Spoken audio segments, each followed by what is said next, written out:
Hello, this is Dave. Today I want to talk about what I consider to be the biggest lie of all.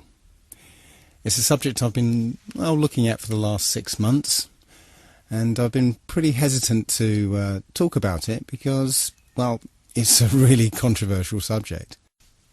Now, I stumbled across this completely by accident.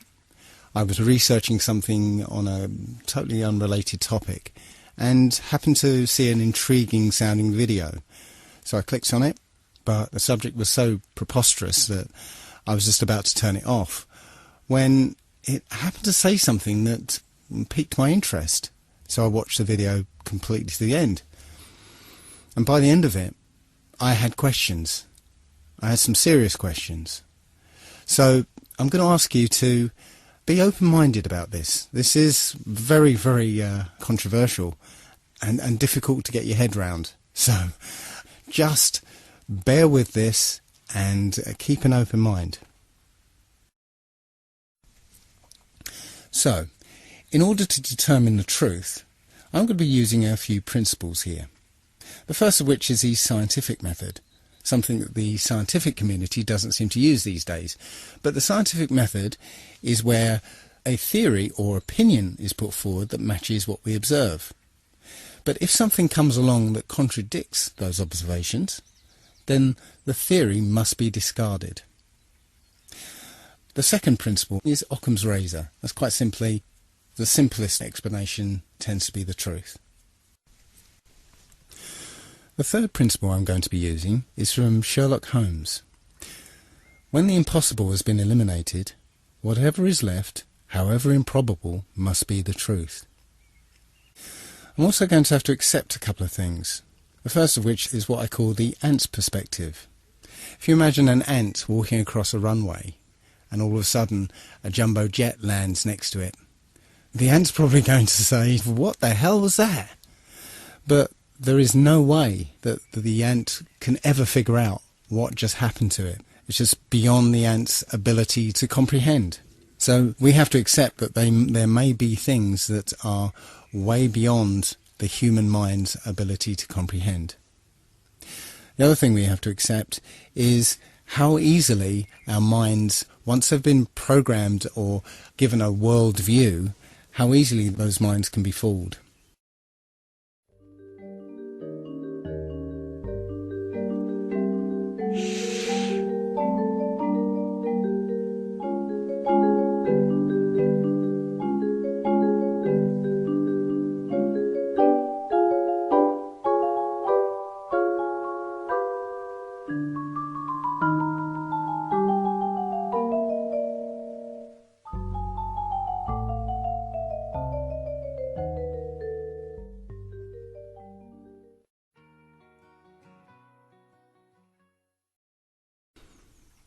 You started watching that video with a certain world view. After all, you know what a room looks like. But those preconceptions caused you to ignore some of the subtle cues that would have given the game away, such as the black rectangle underneath the chair, or the difference in colour between the cups, or even the strange angles of the picture on the wall. You believed a visual lie because your world view was so powerful that it blinded you to any evidence that contradicted it. The other thing I'd like to mention at this point is how easily we can be fooled by two-dimensional imagery. We've been trained and conditioned to suspend disbelief when we see certain two-dimensional imagery, such as photographs. A photograph is not reality. It's a photograph. And photographs can be altered and manipulated. Video is not reality. And here's some examples of that.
Pretty realistic stuff.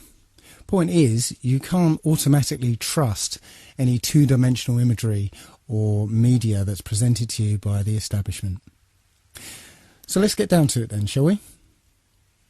This is apparently the truth of our world. We live on a spherical planet called Earth, spinning at 1,000 miles an hour on a 23.4 degree tilt. Now, I always thought it was 23.5 degrees, but as I researched into this, I found it was actually 23.4. That's 23.4 degrees away from vertical. Funnily enough, that leaves 66.6 degrees away from the horizontal. Interesting. So anyway, we're orbiting an ordinary star that is apparently 93 million miles away. The Sun itself is embedded in a galaxy of 100 billion stars, and that galaxy is one of trillions and trillions in an infinite and expanding void. And in the midst of that void, we are just an insignificant and unimportant microbe that arrived here by accident, that's crawling around on this speck of dust. Now, I know what you're thinking. Oh dear, he's turned into one of those flat earther people. But if you've ever discovered the truth behind all those things that have been labelled as conspiracy theories, you've been willing to set aside your preconceptions of the world to be able to accept a new and often terrifying version. This is no different, so please bear with me. The first thing that people will automatically say is, of course we live on a spherical Earth. We've got the photographic evidence, don't we? Well, strangely enough, when you try and search for a picture of Earth from space, you'll find surprisingly few of them. In fact, all of them, including this one, this is from NASA, it's called the Big Blue Marble. All of them are composites. NASA will freely admit to them being composite images or CGI or Photoshop. There's only one image that NASA will claim was shot from space, and it's this one. It's apparently shot from Apollo 17. But all of these images have problems. First of all, the scientist will tell you that because the Earth is spinning, centrifugal forces will force the equator to bulge out as it's spinning. So the Earth is more of an oblate spheroid. But, funnily enough, all the images from space, supposedly, are perfect spheres. Also, one thing I noticed is that the colours of continents and the sea itself, they're very vivid. Now, when you look at anything at a distance, maybe if you look at some hills at the distance of 3 or 4 miles, you'll see that the colours are kind of washed out somewhat because of the atmosphere. If you see mountains further off in the distance, the dark colours are washed out even more because of the influence of the atmosphere. So how can it be that you get these very vivid, striking colours through miles of atmosphere? I can't explain it. The other strange thing about this supposed shot of Earth from space is that the continents actually appear to match the Mercator map rather than the Peters projection map. Now, if you don't know the difference, here's a little video to explain it. Should we begin? Yes. Plain and simple, we'd like President Bartlett to aggressively support legislation that would make it mandatory for every public school in America to teach geography using the Peters projection map instead of the traditional Mercator. Give me $200 and it's done. Really? No. Why are we changing maps? Because, CJ, the Mercator projection has fostered European imperialist attitudes for centuries and created an ethnic bias against the Third World. Really? The German cartographer, Mercator, originally designed this map in 1569 as a navigational tool for European sailors. The map enlarges areas at the poles to create straight lines of constant bearing or geographic direction. So it makes it easier to cross an ocean. But Yes. It distorts the relative size of nations and continents. Are you saying the map is wrong? Oh dear, yes. Look at Greenland. Okay. Now look at Africa. Okay.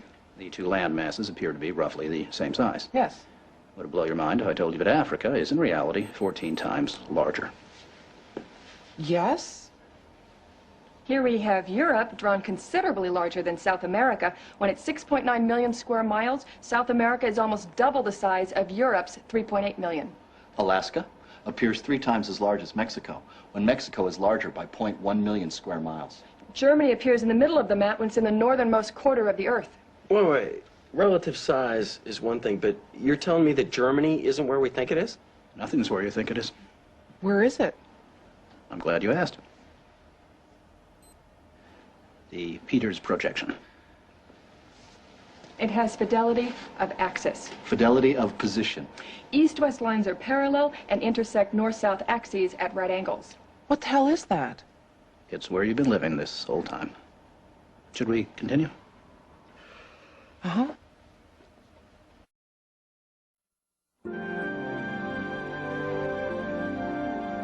So, you're probably wondering what all of this has to do with social equality.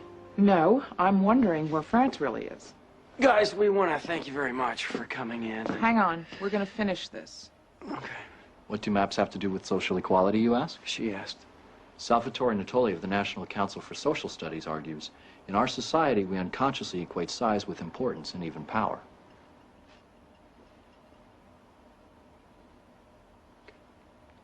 I'm going to check in on Tobin. Go.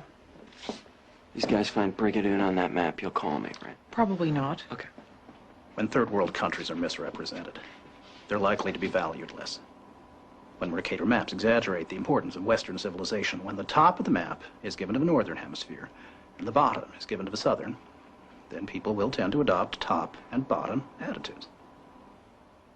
But wait, where else could you put the Northern Hemisphere but on the top? On the bottom. How? Like this. Yeah, but you can't do that. Why not? Because it's freaking me out. So the Mercator map was designed as a navigational aid, but the Peters projection map is a more accurate rendering of what the continents look like. So why then do all the images of Earth from space show the Mercator map? I guess that's because that's what we're used to. Even the one image that is claimed to be an actual photograph of Earth from space is called into question, simply because of a film that was released accidentally by NASA of Apollo 11 faking the very first picture of Earth from space. So let's have a look at that video. An old reel received by mistake. It contains the raw or unedited footage of the crew of Apollo 11, Michael Collins, Edwin Aldrin Jr. and Neil Armstrong, staging part of their mission for nearly an hour in living color, with exceptionally clear behind-the-scenes audio of conversations discussing the techniques used to achieve a disingenuous picture depicting the Earth at a distance, in order to falsely demonstrate their far journey from it and their ability to survive passing through the Van Allen radiation belts. It cannot be misconstrued that this staging was done for some other reason, for the reel itself is slated and dated July 18th, 19th and 20th, 1969, the very days of the mission when they were said to be approaching and achieving lunar orbit. Understand, too, that only about 20 seconds of this raw footage was ever broadcast to the public, and these conversations discussing their deception were believed to be private. Until now. Here they discuss that these television transmissions were in fact not broadcast live as everyone believed. They were first screened and edited for playback later. Roger, Neil. We just wanted a narrative such that we can, when we get to playback, we can sort of correlate what we're so much. Here they discuss the fact that they have turned out the lights and have blocked out sunlight from entering the spacecraft through the other windows, as to not cause any reflected light to fall onto the spacecraft's wall in the foreground. Okay, very good. Well, shut out the sun coming in some of the other windows into the spacecraft, so it's looking through the number one window, and there isn't any reflected light. The reason this was done is so that the truth of the matter would not be revealed. It is this. Though the federal government would have you believe that this is a view of Earth from a distance out of the spacecraft's window as it nears the moon, it is not. What they have ingeniously done is placed the camera at the back of the spacecraft and centered the lens on a circular window in the foreground, outside of which it is completely filled with the Earth in low orbit. The circumference of the window then appears to be the diameter of the Earth at a distance, with the darkened walls of the spacecraft appearing to be the blackness of space around it. That is why they wanted the interior dark and blocked out the sun from any other windows. Here you can see the extruded window, probably 2 inches thick at the bottom. This is because the Earth's shine is coming in at a downward angle. It also causes the Earth to appear to be an irregularly shaped circle, for you are seeing the outside of the window at the bottom and the inside of the window at the top, which together form 2 different sized halves of a circle. Subsequently, this take was never used. As they perfected the shot, a crescent-shaped piece of black material was inset slightly into the window to create the illusion of the Earth's terminator line dividing night and day. It is uncannily convincing. During this segment, intended to be edited and played back later for the worldwide television audience, dated July 18, 1969, Neil Armstrong condemns himself as he states that he is 130,000 miles out, or halfway to the moon, as the NASA flight log also states on this date, when he is in reality in low Earth orbit of a few hundred miles. Roger, Houston, Apollo 11. Calling in from about 130,000 miles out. Here, during another segment, also intended to air after review, Neil Armstrong falsely explains to the viewers how the shot is attained by putting the camera's lens to the window's glass, as it would have to be if they were the claimed distance away from the Earth. We only have one window that has a view of the Earth, and it's filled up with a TV camera. If the window was completely filled up with a TV camera, as he stated, then an astronaut's arm would not be able to get between the camera and the window, as it obviously does here in this outtake. South America becomes invisible just off beyond the Terminator or inside the shadow. You can also notice how the astronaut operating the camera reacted to the mistake by attempting to pan away from it. Blue gas, see white bands of major cloud formations across the Earth.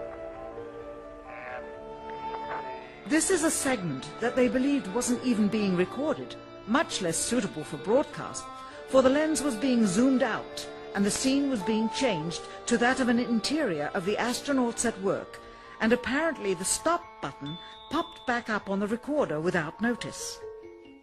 Here is the diffused work light that they used to see camera controls, but not throw light onto the spacecraft's wall. Here they remove part of the crescent insert.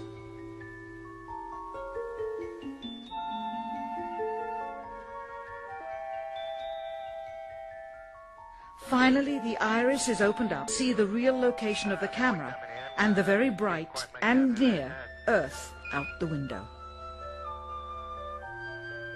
Here is the slate for the 19th of July, and the same shot of trickery on the 19th of July, and then the 20th, and the same misleading shot on the 20th. Later that evening, they were said to be walking on the moon.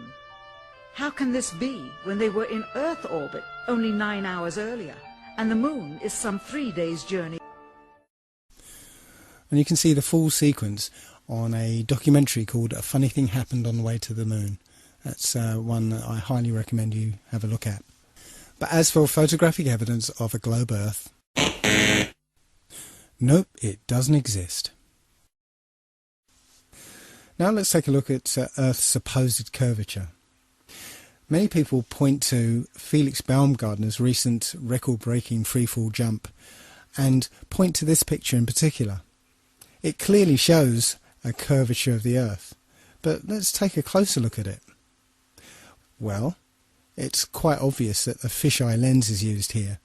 If you look at the shape of the capsule itself, those are usually built with fairly straight lines, and you can see the lines are very curved on the edge of this capsule.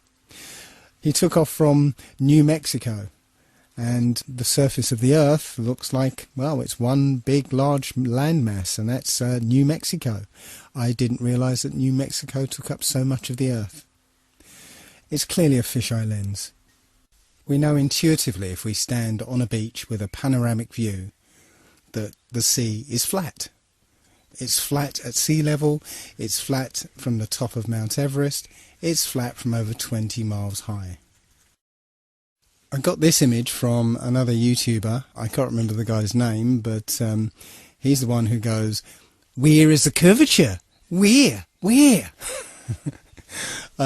But it's a picture of the New York City skyline from over 40 miles away. He says it's 60 miles away, but I measured it on Google Earth, it's 40 miles away. The reason I added this one is because I used to live halfway between Bear Mountain and New York City, and from North Route 17 I was clearly able to see the New York City skyline from about 20 miles away. From 40 miles away, the New York City skyline should have been about 1,000 feet below the horizon. And that neatly leads me into the horizon problem. No matter where you are above the surface of the Earth, the horizon always rises to your eye level.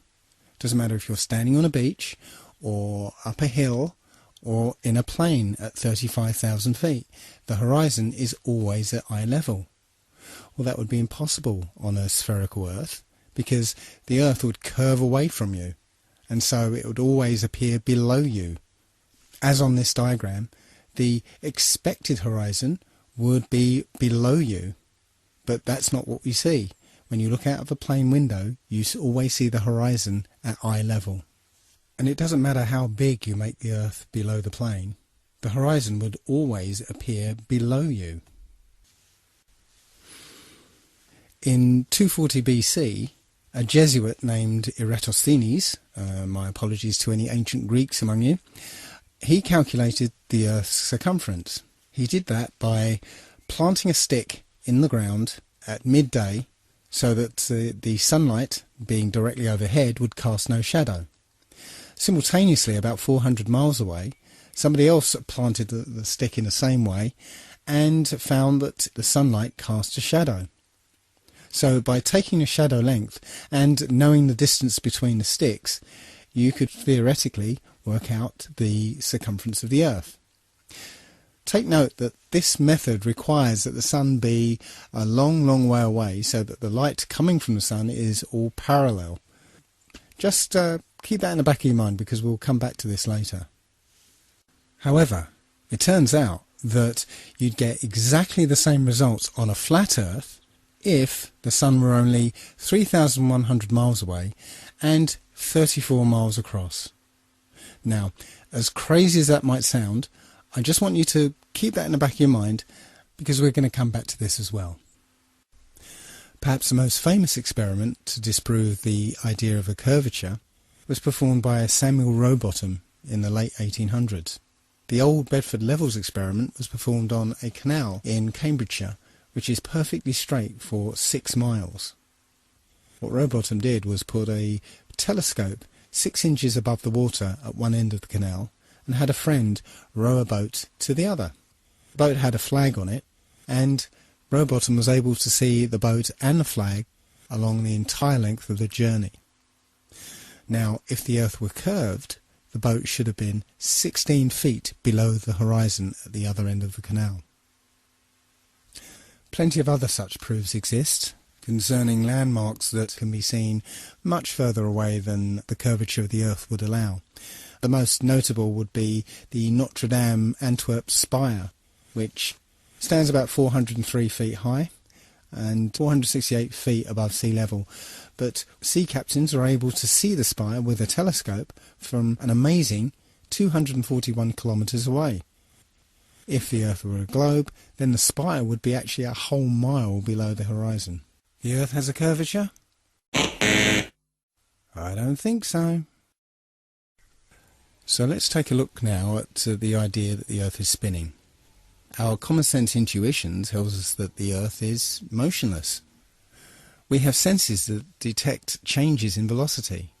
Why is it then, if you've, say, always lived in England, where the velocity of the Earth there is something around, I think it's 700 miles an hour, and you get on a plane and fly down to the equator, where it's actually spinning at over 1,000 miles an hour, why is it that you don't feel dizzy and notice the change in velocity?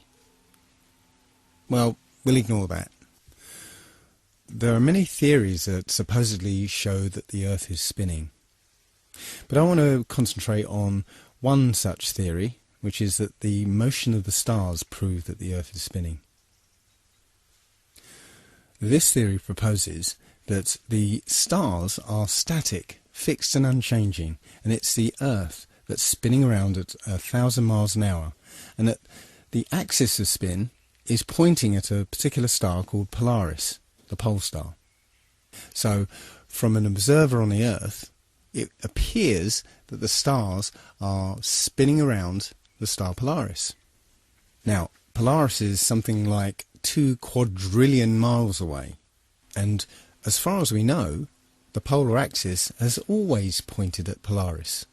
So the first obvious question is, if the Earth is wobbling on its axis and moving around the Sun and also being dragged along with the rest of the solar system, how can it remain perfectly aligned with a star that's 2 quadrillion miles away? Well, we'll put that aside for the moment and just concentrate on the motion of the stars. If you were to set up a camera pointing at Polaris in the night sky and leave it on a long exposure, you'd get a pattern of star trails around Polaris, supposedly reflecting the 1,000-mile-an-hour spin of the Earth.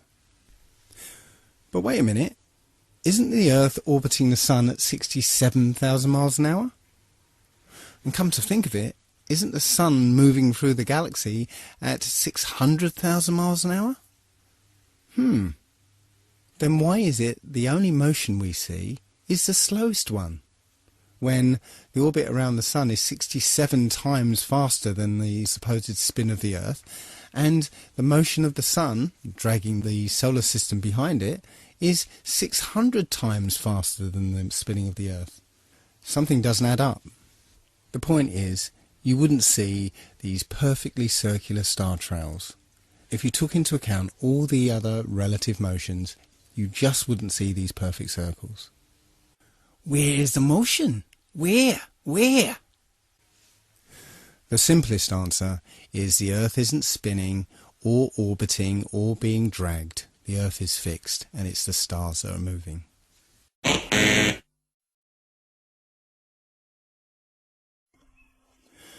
So now let's turn our attention to the Sun. What do you think is wrong with this picture? Any idea? Well, take a look at the angle of the rays. If the Sun was 93 million miles away, as I show in this diagram, well, actually I can't really show 93 million miles to scale here, because if it was, the Earth would be probably in the next town. Point is that at that kind of distance, all the light rays from the Sun would be parallel near enough. And, if you recall, Eratosthenes' calculation of the circumference of the Earth actually depends on the light being parallel from the Sun. So, when the light shines through broken cloud, it would hit the ground parallel, rather than at this kind of angle. So, if you're able to measure the angle of these sun rays, you can basically, with a bit of simple geometry, figure out exactly how high the Sun is. And that turns out to be about 3,100 miles.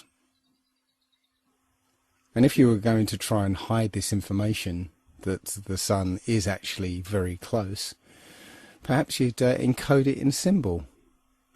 Does this look familiar? There are quite a few videos like this one where people send up their video cameras on weather balloons.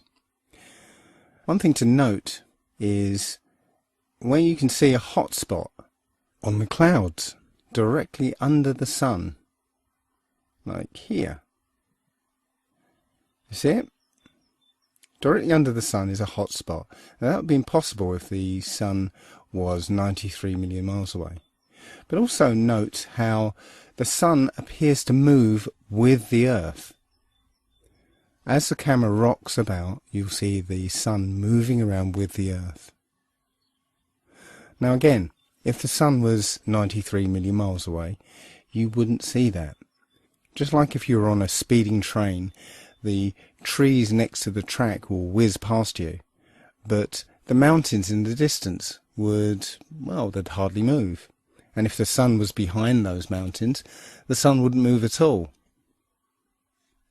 So just like in this diagram, you can see there's a sun a long, long way off and a sun that's directly above the kind of landscape. And as the camera is simulated to move here, you can see that the closer sun is moving with the simulated Earth here. But the one further away moves as if it was further away. You can see it hardly moves in relation to the Earth. Again, that's not what we see in these videos. The sun appears to be directly above the flat Earth. In the flat Earth model, the sun rotates around us and only appears to rise and set because of the way our vision works. We see in perspective. That is, the horizon is at our eye level, and as things recede from us, they tend to converge to the centre of that horizon line, to a place that's known as the vanishing point. Just as if you were standing at the end of a very long corridor, you would see that the walls would appear to converge.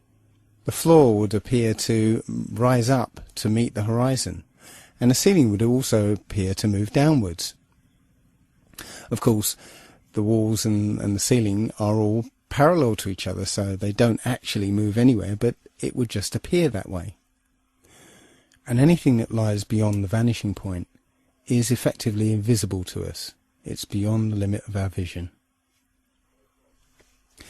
The clouds in this picture are all at the same height, but the further they are away from you, the lower down in the sky they appear to be. And similarly, the further away the cloud shadows are on the ground, the higher up they appear to be. Now, try and watch the following video without the preconception that the sun rises and sets, but rather moves closer to you and then moves further away.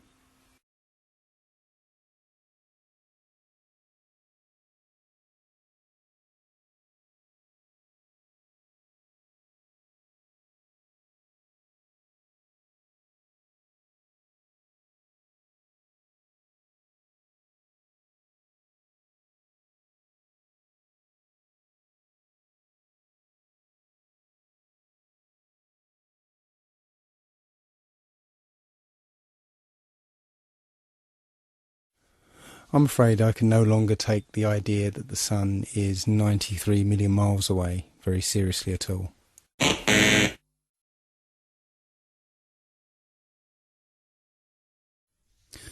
So now let's turn our attention to the moon. Many of us have seen the moon appear full at various times throughout the day, as in this picture. But how can that happen? If you're standing at point C, then it's the middle of the night. Full moon, no problem. And if you're standing at point A, it's early in the morning. Certainly if you stare back at the moon in the night sky, then yes, you can see a full moon. But if you're standing at point B, which is midday, that is, the sun is directly overhead, then there isn't anywhere that the moon can be that will allow you to see it as full, because the sun will be illuminating the side of the moon that is facing away from you. So the best you'll be able to see is a sliver of the moon. Think about it next time you see the full moon during the day. every month the moon goes through 8 distinct phases. Always the same 8, always the same order. Supposedly because of a relationship between the position of the moon relative to the position of the Earth and the Sun. So let's say it's December, and throughout the month we see the normal 8 phases of the moon. But what happens when it's June and the Earth is supposedly on the other side of the Sun? Shouldn't the phases be reversed? That's not what we see. We see the same 8 phases in the same order. We are told that the moon is also spherical, but when we look at the moon, it seems to be lit uniformly over its entire surface. But if it was a sphere reflecting the sun, then that curved surface would display a highlight, and then that light would drop off as it went round the surface. But that's not what we see. The entire moon is lit uniformly. The quality of the light from the moon is completely different from the sun's light. The sun's light is hot, and it's shifted towards the yellow part of the spectrum, whereas the light from the moon is cold and more silvery. Heat is essentially infrared light. So in order for the moon to absorb the heat from the sun and not reflect it, it would have to be a deep green colour to absorb the infrared. So unless the moon is made out of green cheese, it is not reflecting the sun's light. It appears that the moon is not a sphere and it's not reflecting the sun. It is self-luminous. Also, we should be able to see a slightly different view of the moon depending on where on the globe Earth we happen to be. But this is not what we see. It doesn't matter where we are on Earth, we always seem to see the same view of the moon. Now, my friend Nolan pointed out that this is obviously a very exaggerated picture. The moon is supposedly 30 Earth diameters away from the Earth itself.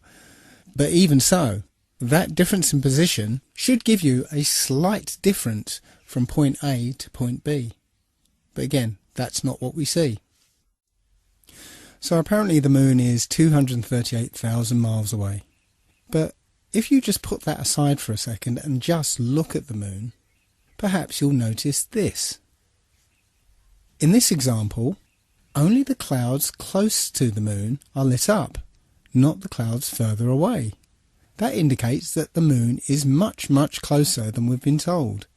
Because if the moon were 238,000 miles away, then all the clouds should be illuminated, not just the ones closest to it.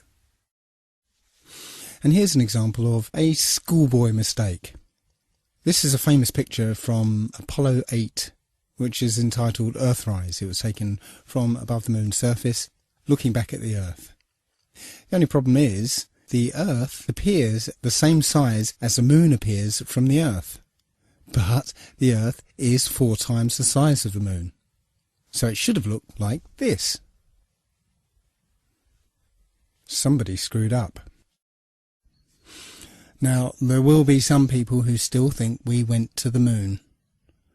I can't believe that there are still people who think that 1969 technology went over 400,000 miles, managed to navigate to the moon using computers that were orders of magnitude less powerful than the first iPhone, passing through the immensely hazardous Van Allen radiation belts, which, by the way, NASA cannot figure out how to get through today, somehow landed on the moon, spent a delightful few days planting flags, playing golf, riding around on dune buggies, and then took off, or rather levitated off the lunar surface, only briefly nipping back to pick up the person operating the camera, and returned safely. And not just once, but 7 times.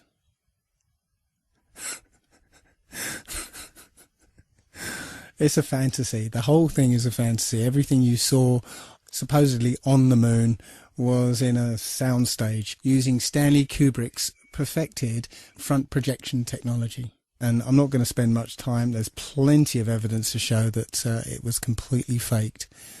It was complete fantasy.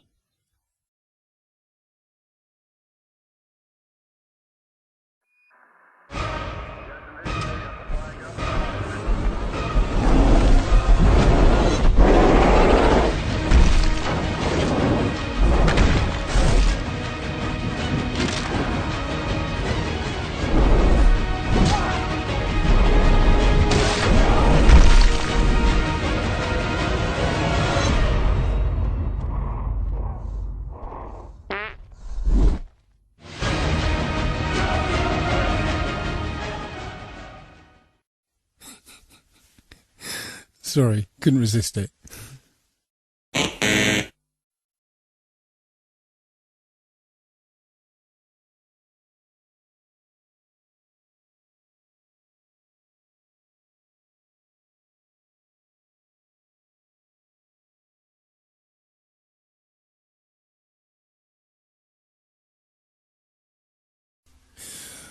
So, despite the Apollo moon hoax, there are people who still believe that man is in space, and we have all sorts of space vehicles and satellites and space stations up there. It's time to have a look at the space shuttle. So, let's take a look at a typical shuttle launch. T-minus 17 seconds and count. 15,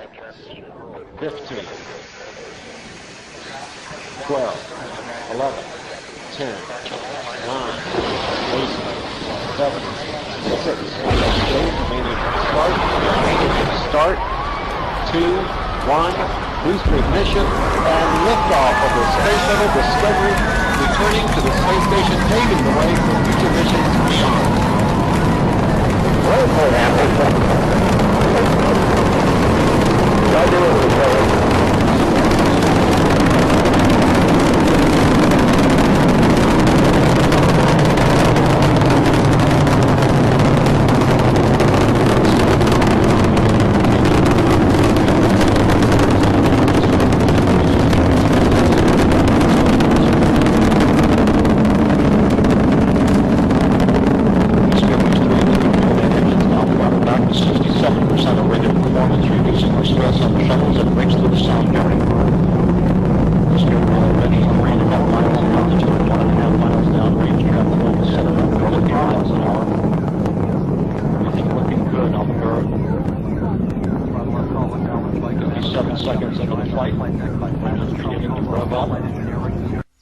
Now, I'd like to stop it there for a moment because I'd like to draw your attention to the shuttle's trajectory. Now, as a kid, I often wondered why it was that all rockets and space shuttle launches, they never ever went straight up.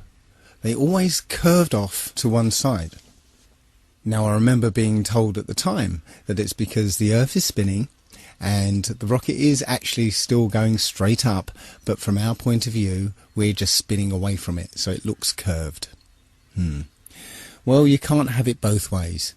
If that's the case, then when we jump into the air, we should land about a kilometre to the west. So you can't have it both ways. The quickest way into orbit would be straight up. Going horizontal would be the long way round. Let's continue. Standing by for the throttle up call from Capcom Steve Pro. Okay, at this point, the shuttle is horizontal. That is, it's not getting any higher, it's simply travelling horizontally along the ground. And as you'll see in a few seconds, when the booster rockets separate, they still fall to the ground under the influence of so-called gravity. Discovery, you can go and throttle up. I could go and throttle up. Throttle up. Throttle up, throttle down, like Commander Steve Lindsay.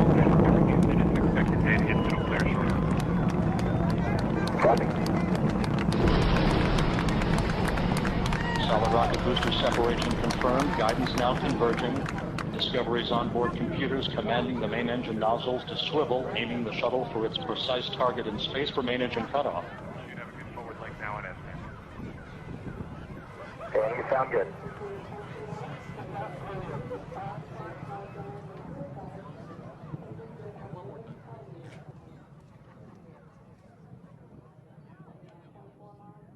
Discovery Houston, negative return. So ground-based video ends there. Not because the shuttle's too high, but because it's too far away downrange. As I said, it's travelling horizontally at this point.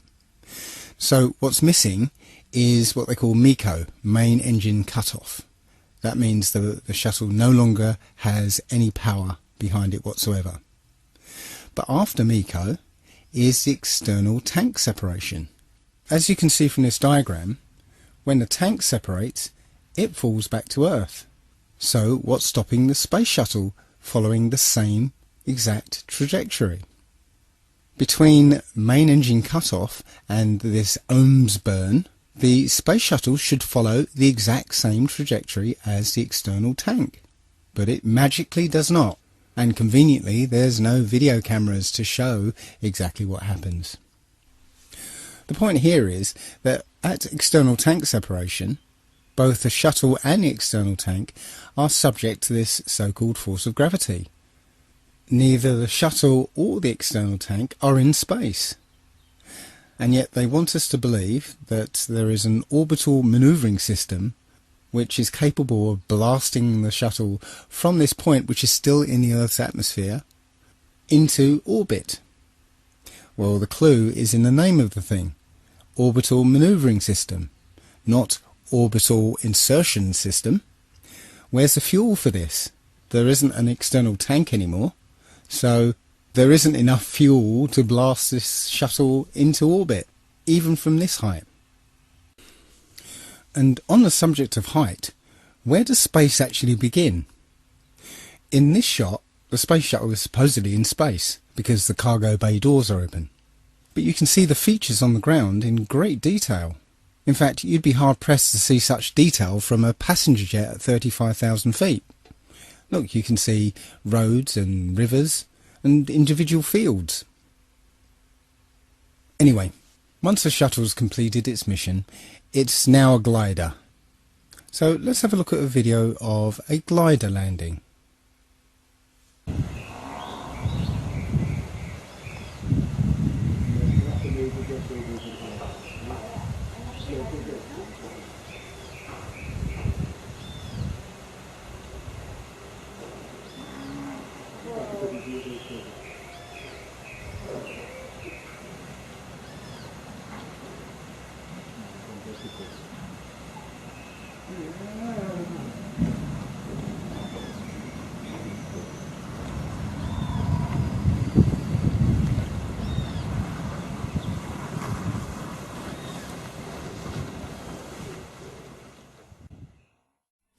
Now let's take a look at NASA's glider landing, and pay particular attention to the sound of non-existent jet engines powering down after landing.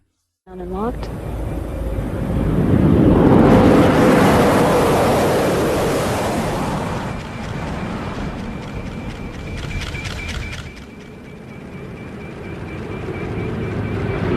Main gear touchdown.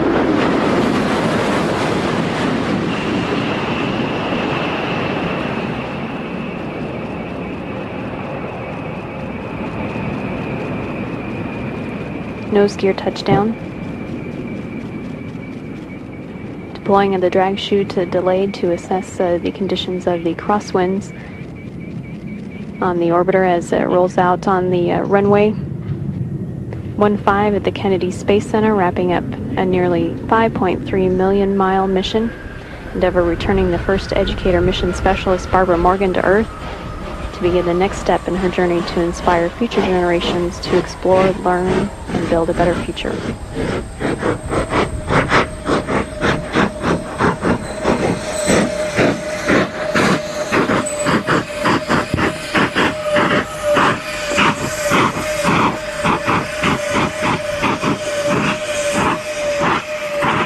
Houston, Endeavour, wheel stop.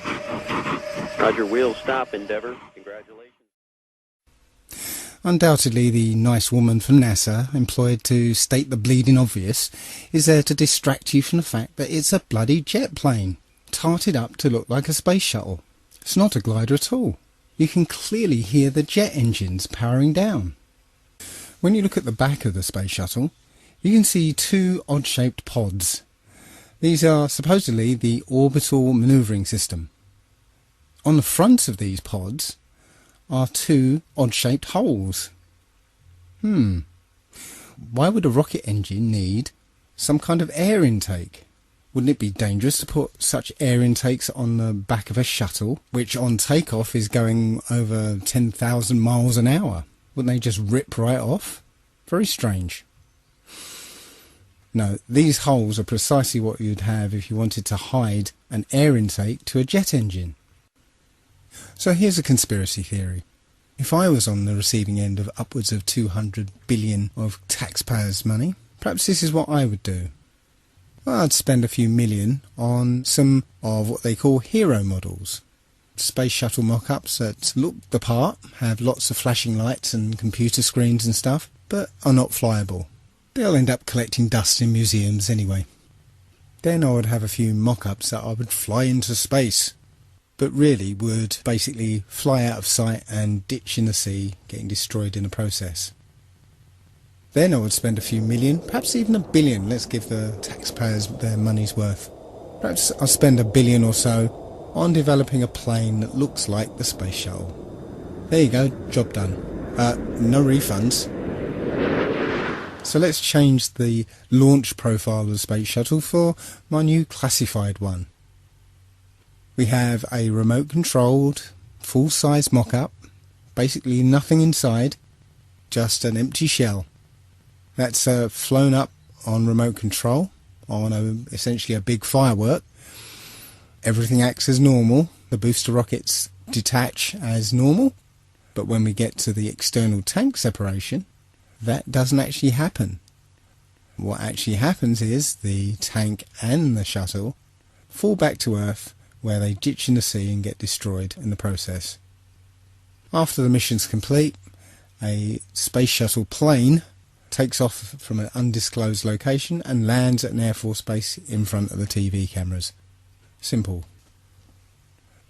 Don't be ridiculous, Dave. You couldn't fake something like that. There'll be too many people involved, and the truth is bound to get out. Lam lam lam lam lam.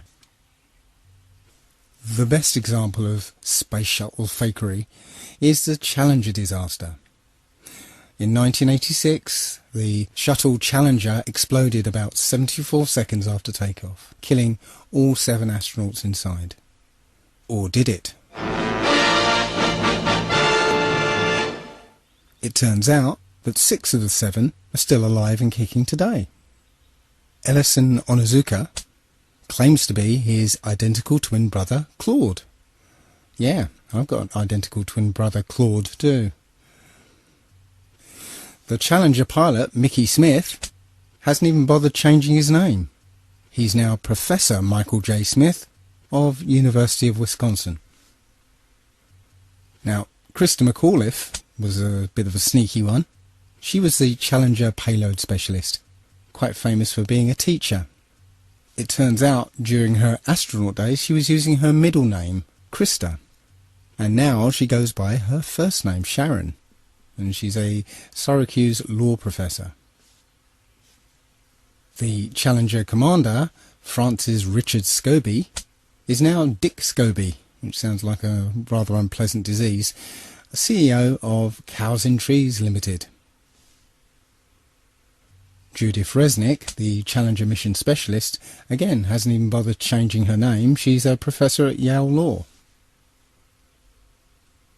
And finally, Ronald McNair, another Challenger mission specialist, claims to be his identical twin brother, Carl McNair. What are the odds? And now we come to the imaginings of this man here.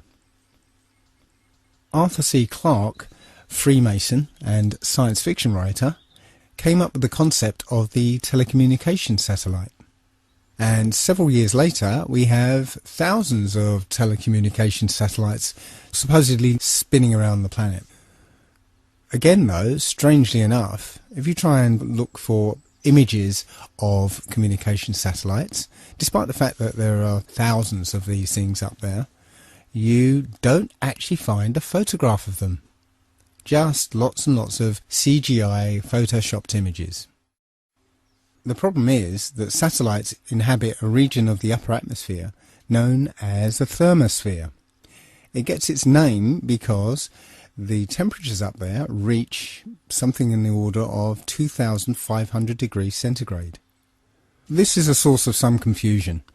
Although Wikipedia says that it reaches such high temperatures, it also says, paradoxically, that you wouldn't actually feel the heat because there's not enough air molecules up there to heat you up. Yeah, right. Doesn't quite work like that. The vacuum of space is actually a perfect insulator, which is why we use a vacuum barrier in thermos flasks. The heat from the inside cannot be conducted or convected to the outside. The sun's radiation does not actually heat space up. As I said, the vacuum is a perfect insulator. The sun's radiation traverses space until it hits some object. And when it does, that object absorbs the heat and the temperature rises and keeps rising. And without an atmosphere to conduct or convect the heat away, the temperature will rise up to and over 2,500 degrees. So the Hubble telescope, for instance, would look something like this. All the satellites and the Space Shuttle and the International Space Station, they would all be molten slabs of metal spinning around in orbit. But let's put that aside for a moment. There are supposedly between 25,000 and 50,000 satellites in orbit. But let's have a look at some videos supposedly from the International Space Station.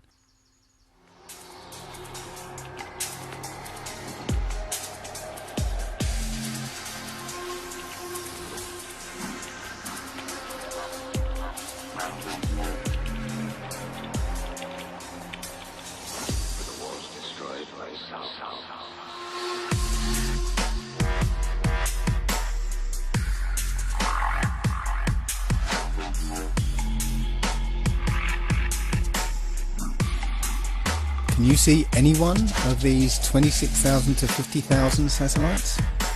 I can't.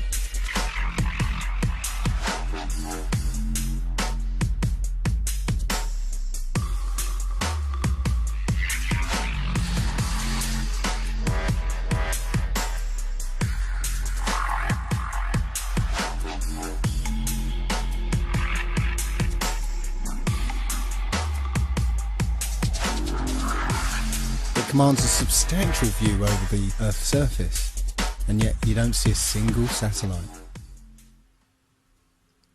Now, I do accept that you can look up into the night sky and see what we're told are satellites. I've done it myself.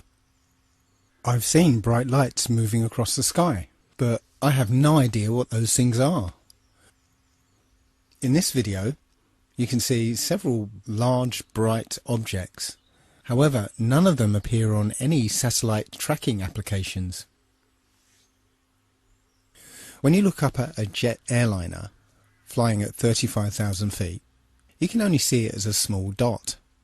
So how is it if something the size of a jumbo jet is rendered as a small dot at about 5 to 7 miles up, that you can see a satellite which is the size of between a car and a school bus at 100 miles away?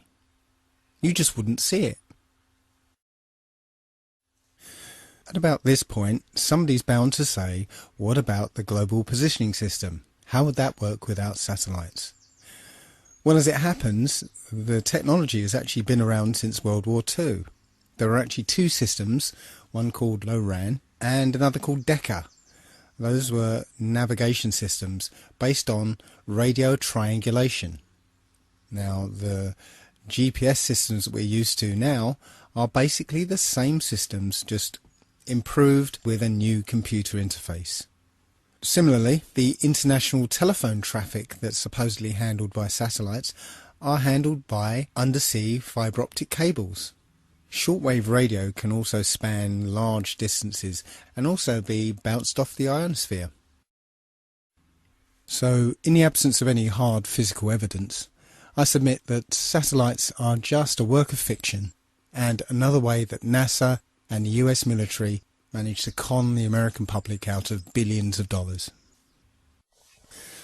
So let's turn our attention to the International Space Station. This is one of those occasions where we can't really trust two-dimensional media, because all we have is images and video that supposedly prove that there's an International Space Station up there and it's been manned since 1999. One of the most visible indications that there are people up in space inside the International Space Station is that they're in zero gravity. However, NASA has an aircraft known as the Vomit Comet, and when this aircraft takes a certain flight path, the people inside feel weightlessness.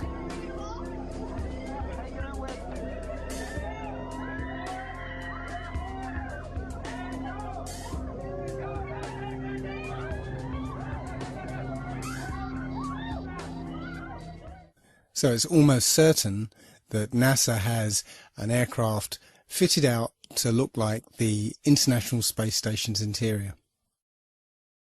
Now take a look at this. Hello, Katie. Notice how suddenly, as she starts to wave, she floats out of control. This is so cool, isn't it? Hey, Katie, I want to welcome aboard the space This station. is Leah. Look at this. Wow. The same thing happens here. As the plane starts its zero-G dive, the people start to spontaneously float upwards. The other problem with this technique is that this aircraft can only simulate zero gravity in 45-second to a minute bursts. So NASA employs many little tricks here to simulate weightlessness. None of their footage is live, it's all pre-recorded and edited, so plenty of scope there to use some of the cinematic tricks that we're used to, like harnesses and wires that are edited out later with CGI. But here we can see one of the tricks they use to maintain continuity between periods of weightlessness. Take a look at this woman's hair. Doesn't it look a bit strange to you? Look how it seems to spring back into place. We're led to believe that this is an effect of weightlessness, that the hair will just sort of float around. But it doesn't quite seem natural, does it? Here's video from the Vomit Comet again. Watch the way this woman's hair flows as she moves.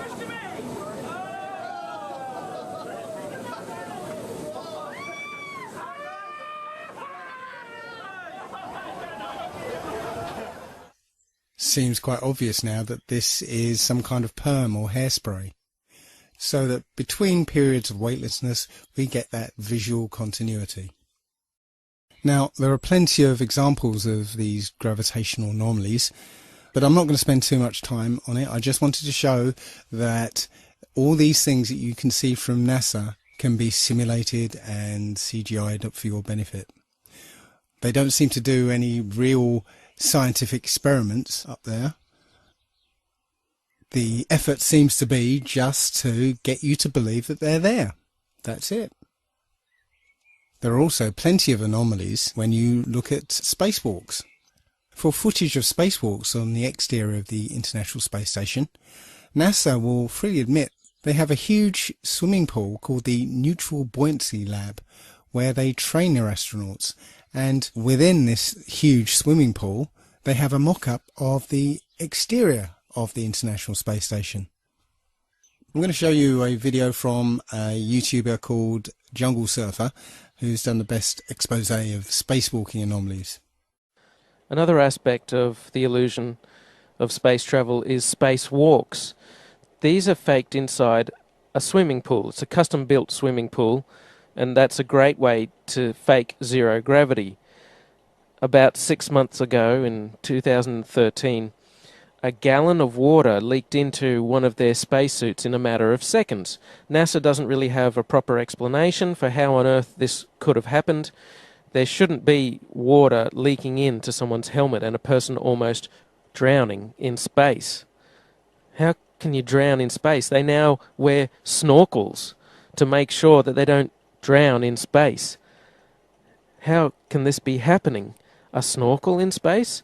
There could be some water in the porous plate sublimator. When they were on the moon, they supposedly had about a gallon of water, but that cooling system is supposed to be well away from their head. There really is no sane explanation for why a gallon of water would leak into someone's spacesuit, unless you realise the whole thing is faked inside a swimming pool.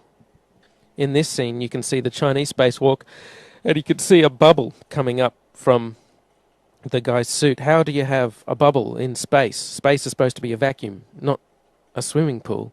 But it's obviously just a swimming pool filled with water. Obviously, there would be some equipment that they could only fix from the outside, but a lot of these spacewalks, it seems like equipment they easily could have configured to be accessible from the inside of the International Space Station.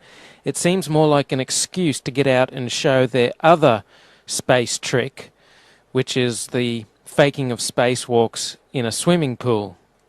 In this vid, you catch a glimpse of someone wearing a scuba tank. Scuba tanks in space?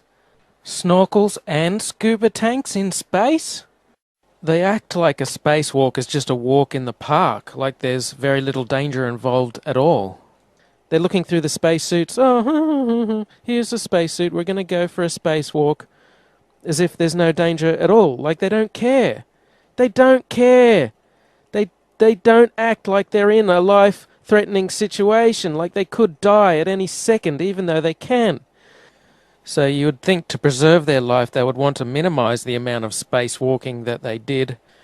But there seems to be an abundance of equipment on the outside of the International Space Station that constantly requires repairing, which makes for a good TV spectacle and is inspired by movies like Sandra Bullock's Gravity. And after Gravity came out, they of course had to do another spacewalk to fix some emergency, some piece of equipment that their lives depend on that amazingly they can fix every time. But you know what? Thanks to the genius of the engineers at NASA, they employ snorkels in space now, so that should stop them from drowning.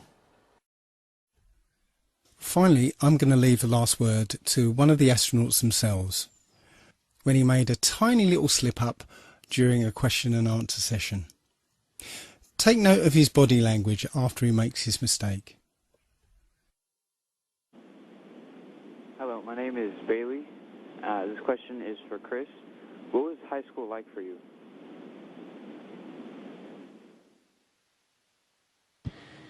Well, it was the 1980s, so the music was different, the hairstyle was different, the clothes we wore were different than today, but probably in 5 or 10 years it'll be the same.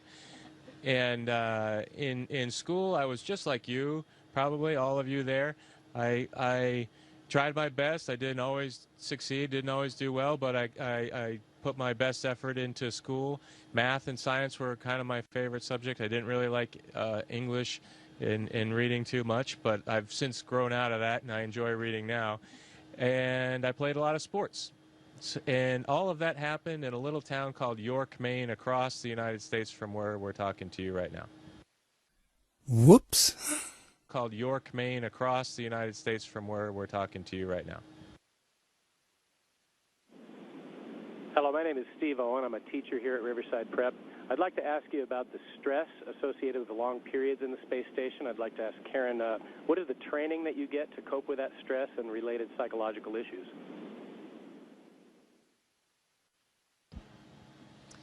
Well, for psychological issues, actually, when we are selected as astronauts, we go through quite a vigorous psychological screening process. You certainly don't want somebody who comes up here and has a breakdown or is claustrophobic. But also, we have, well, like Chris's background as a Navy SEAL and Luca's background as a test pilot clearly prepare them for high-stress situations. I could also argue that going through the process of getting a PhD can be a high-stress thing as well. And so, generally, when people get to the point where they're applying for this job, they've been through several things in their life that are high stress and have proven that they can handle. Humans in space? I'm not even sure there is such a thing as space anymore. So, could the Earth really be flat? Most people, when they think of a flat Earth, immediately think, what happens when you get to the edge? Well, the flat Earth model is a flat circular disk with a north magnetic pole in the centre, and all the continents are laid out around it. On the edge of this disk is a wall of ice, and we call it Antarctica. There is no South Pole. That's why you can't fall off the flat Earth. The wall of ice keeps the oceans in and stops you from reaching the edge. Strangely enough, the only other place that this model is used is in the United Nations logo. Looks like they know something that we don't. As you can see on the UN logo, the flat Earth map is overlaid with a grid. And that grid divides the Earth into 33 sections. And also, there's no Antarctica on this map. It's almost as if that grid were like bars, like a cell, locking us away from Antarctica, which is precisely what they're doing. The United Nations countries are all signatories to the Antarctica Treaty, which basically bans anybody from going to Antarctica. And if there's any absolute proof of either the globe Earth or the flat one, then I believe the answers would be in Antarctica. But before we examine Antarctica, I'd like to take a look at flights in the Southern Hemisphere. Now, this information came to me through Mark Sargent and his Flat Earth Clues. A lot of people say that Mark is a shill. I communicated with him over email. He seemed like a decent bloke. So I'm not going to say he's a shill. He has his ideas, his views, his perspectives, as I have mine, and everybody else has theirs. So I'm not going to say he's a shill, but nonetheless, his Flat Earth Clues were very well done, and I got a lot out of them, so thank you, Mark. The crux of this issue is the lack of direct flights in the Southern Hemisphere. I took a look at some of these flights, and particularly focused on flights from Cape Town to Auckland, New Zealand. Generally, flights in the Southern Hemisphere tend to be indirect, with one or more connections and lengthy layovers. Such is the case with this one from Cape Town to Auckland. This flight came out around about 37 hours with a connecting flight in Dubai. Now if you look on a map, Cape Town to Auckland is a straight shot across the Indian Ocean, 7,310 miles. That should take about 12 hours. But in this case, we're taking thousands of miles north to Dubai, then back down south to Melbourne, and then across to Auckland. It doesn't make any sense. Until, that is, you look at it on the Flat Earth model. Now you can see it's a straight line from Cape Town to Dubai to Melbourne. And the distance is more like 16,000 miles. So the total journey time of 37 hours is there to hide the fact that your actual flight time is 26 hours rather than 11 or 12. Now, I did find one direct flight operated by Qantas, but who knows? The flight was 14 hours long, but does that flight actually exist? I don't know. Short of booking that flight and flying it, I wouldn't know. But it strikes me that you could advertise such a flight, price it beyond the reach of most people, and cancel it for anybody who does take it. But that's just speculation. Now, the GPS system would obviously show up any anomalies in the flight plan, but it seems they've found a very simple way of getting around that problem, and that is switching off GPS tracking for all flights in the Southern Hemisphere. Now, this is an image from Flight Tracker, and you can see straight off that in the Northern Hemisphere you'll see planes over the ocean, but there are none in the Southern Hemisphere.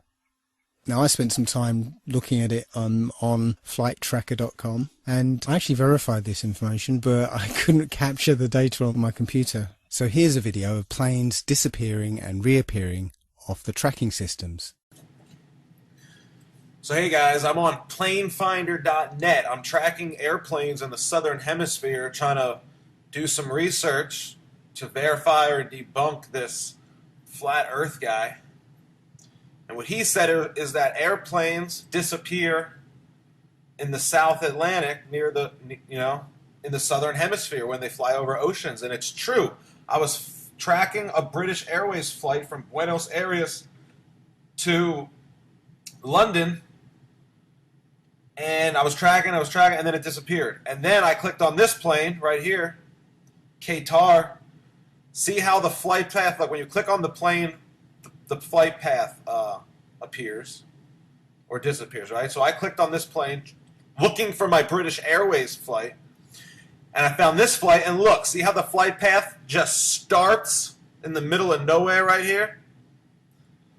His flight path starts in the middle of nowhere. That's because what they do with flights in the Southern Hemisphere is they disappear them. They turn off the GPS over the ocean, and then they reappear the flights about an hour before landing. And that's exactly what the Flat Earth guy said they do. And that's exactly what they're doing. This guy's going to Rome, okay? So this is a pretty good flight to track because he's going all the way to Europe. So I just clicked on this flight, same thing. This guy, we should have saw him before when we were tracking the other plane and when we were tracking this plane that's heading to Rome. But this guy, when we were tracking the plane headed to Rome, he wasn't even on the map. He's coming from Abu Dhabi. It's in the Middle East. He's been in the air for what, 12, 13, 14, 15 hours? He's been in the air for 7,000 miles, and we're just picking him up right here. We're just picking him up in the middle of nowhere. Look. They disappeared the flight over the entire ocean, and they're reappearing it for landing about an hour before landing. Think about it. He's got 500 miles to go. It's about an hour before landing, just like the Flat Earth guy said. I mean, take a look at what this guy's flight path should look like on a Flat Earth model. This stuff's crazy. You have to look into this for yourselves. Don't pretend like you know everything, because you only know what you've been taught, and we know that the stuff we've been taught was a bunch of bullshit. So we need to question everything. Question everything, but don't believe everything. Question everything. There's a big difference. Now, I know a lot of this evidence seems circumstantial, but there are many flights in the Southern Hemisphere that have stopovers in seemingly nonsensical places that only make sense on a flat Earth. Santiago, Chile to Auckland, for instance, stops over in Los Angeles. Nonsensical on a globe makes perfect sense on a flat Earth. And the only way to verify these flight paths just happens to be switched off for all Southern Hemisphere flights.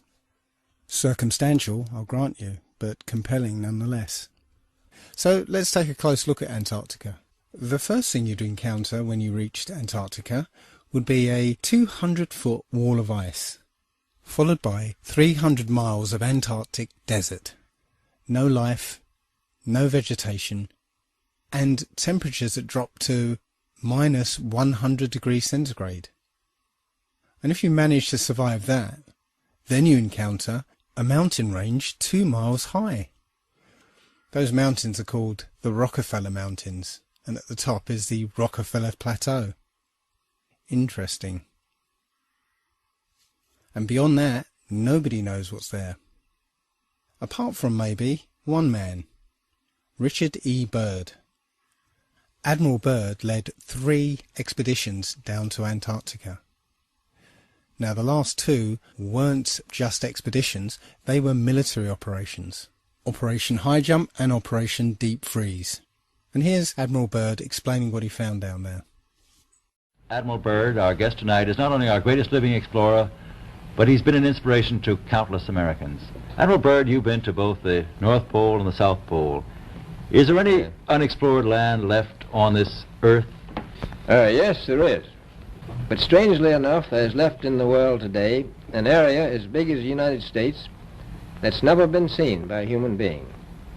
And that's beyond the pole on the other side of the South Pole from Middle America. And I think it's quite astonishing. that there should be an area as big as that unexplored. That's a tremendous So challenge. there's a lot of adventure left down at the bottom of the world. Why this interest in the bottom of the world? Nobody living down there, is there? It happens to be an untouched reservoir of natural resources. What are they? What are the natural resources there? Well, we've found enough of coal within 180 miles of the South Pole in a great ridge of mountains that's not covered with snow, enough to supply the whole world for quite a while. Well, that's the coal. Now, there's evidence of many other minerals. We are pretty sure there's oil. Now, that coal shows the bottom of the world. Now, by far the coldest spot in the world. Where that coal is gets 100 below zero in the winter. Well, it was once tropical. So we think there's oil there, and there's evidence, probably uranium there. As I said, it's the most peaceful place in the world, but I don't think it will be for long because of this intense interest on the part of other nations and this nation. So I'm willing to say to you that there will be a number of expeditions that will follow, I think, year after year. Immediately after Admiral Byrd's last expedition, the Antarctic Treaty was signed and nobody was allowed to go there. Bearing in mind all the mineral resources, unlimited coal, unlimited oil, uranium, and an entire continent the size of North America lying unexplored. Now, we're talking about countries who burn down rainforests without batting an eyelid, or put up drilling rigs at the merest sniff of oil, or destroy pristine countryside to build fracking wells. Do you think for one moment any of these countries or corporations will leave all that untapped wealth unexploited? Something doesn't ring true.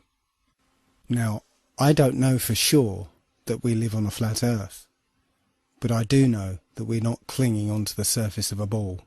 And now let's look at the how and why. How have they managed to pull this off? Well, indoctrination since childhood. There's pretty much a globe in every classroom, and it's just a given that the world is a sphere. Even our language reflects it. Global finance and around the globe. And when we're taught things in childhood and everything we look at supports that view, then we rarely go back and re-examine it. But far and away the main basis of our belief is the supposed history of our scientific endeavour. What most people don't realise is that all the characters in this story are all actors in the same club. As George Carlin put it, it's a big club and you're not in it.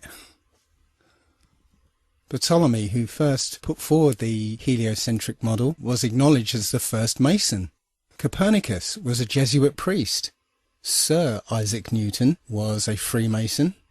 All the astronauts are Freemasons. So you can see how this lie could work if all these celebrated people are telling the same story.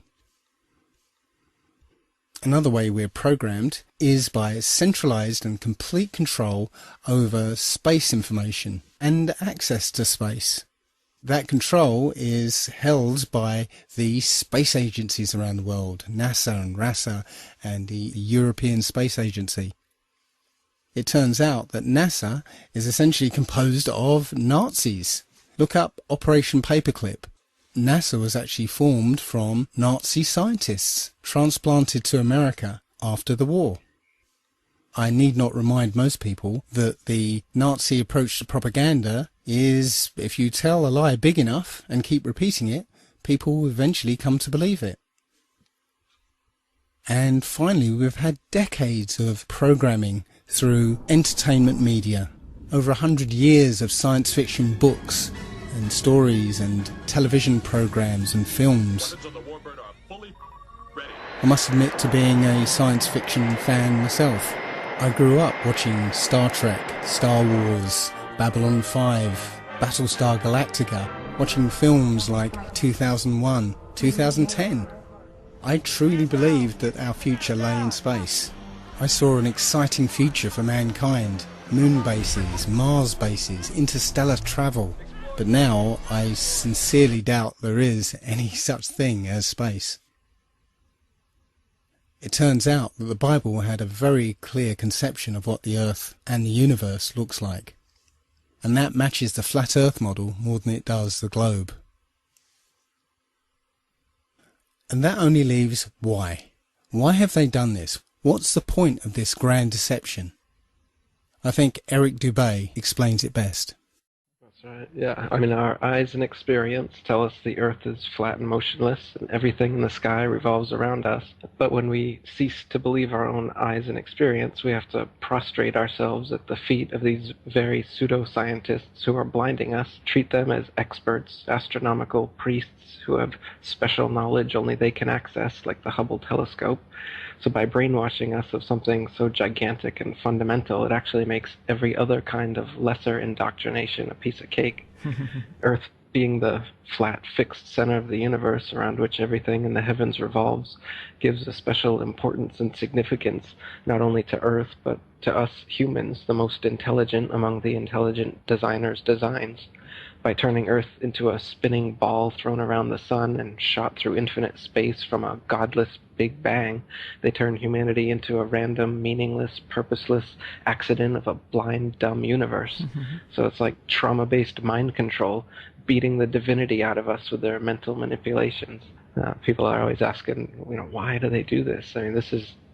Other than the obvious profit margin motive, NASA being the biggest black budget black hole in existence, sucking in over $30 billion taxpayer money for the fake moon landings alone. Nowadays, hundreds of billions of dollars, and not just NASA, but RASA and all the other fake space organizations around the world giving CGI images for hundreds of billions of dollars. So this modern atheist Big Bang heliocentric globe Earth chance evolution paradigm spiritually controls humanity by removing God or any sort of intelligent design and replaces purposeful divine creation with haphazard random cosmic coincidence. And so by removing Earth from the motionless center of the universe, these Masons have moved us physically and metaphysically from a place of supreme importance to one of complete nihilistic indifference. If the Earth is the center of the universe, then the ideas of God, creation, and a purpose for human existence are resplendent. But if the Earth is just one of billions of planets revolving around billions of stars and billions of galaxies, then the ideas of God, creation, and a specific purpose for Earth and human existence become highly implausible. So by surreptitiously indoctrinating us into their scientific materialist sun worship, not only do we lose faith in anything beyond the material, we gain absolute faith in materiality, superficiality, status, selfishness, hedonism, and consumerism. If there's no God and everyone's just an accident, then all that really matters is me, me, me.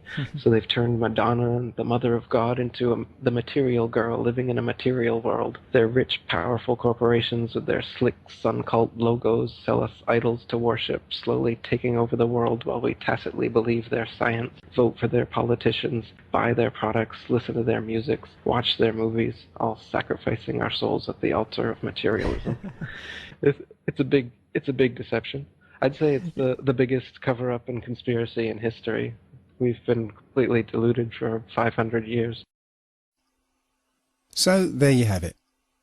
There are a great many other points I could have raised, and I've barely scratched the surface. But if any of these points are true, then we have to abandon the model we've accepted thus far. Now, I don't know for sure that the Earth is flat, but I've seen enough evidence to make me strongly feel that that is the case. And moreover, my spidey sense, my intuition, tells me that this is true. I don't know what's beyond Antarctica. It could be a dome. It could be an infinite flat plane. It could even be just more Earth. More Earth than we realise, just as Admiral Byrd found. There are many who think that ultimately this is unimportant and just a distraction. But I see this as one of the most important revelations we could ever have. If this is the case, if this flat Earth is our universe, then it elevates man and this Earth to supreme importance, where every life, human or otherwise, is significant and sacred. And when we all realise that, then the world, the universe, changes. So I'd like to finish this the same way as Mark Sargent does. Do your own research and feel free to contact me. I'm Dave at allegedlydave.com.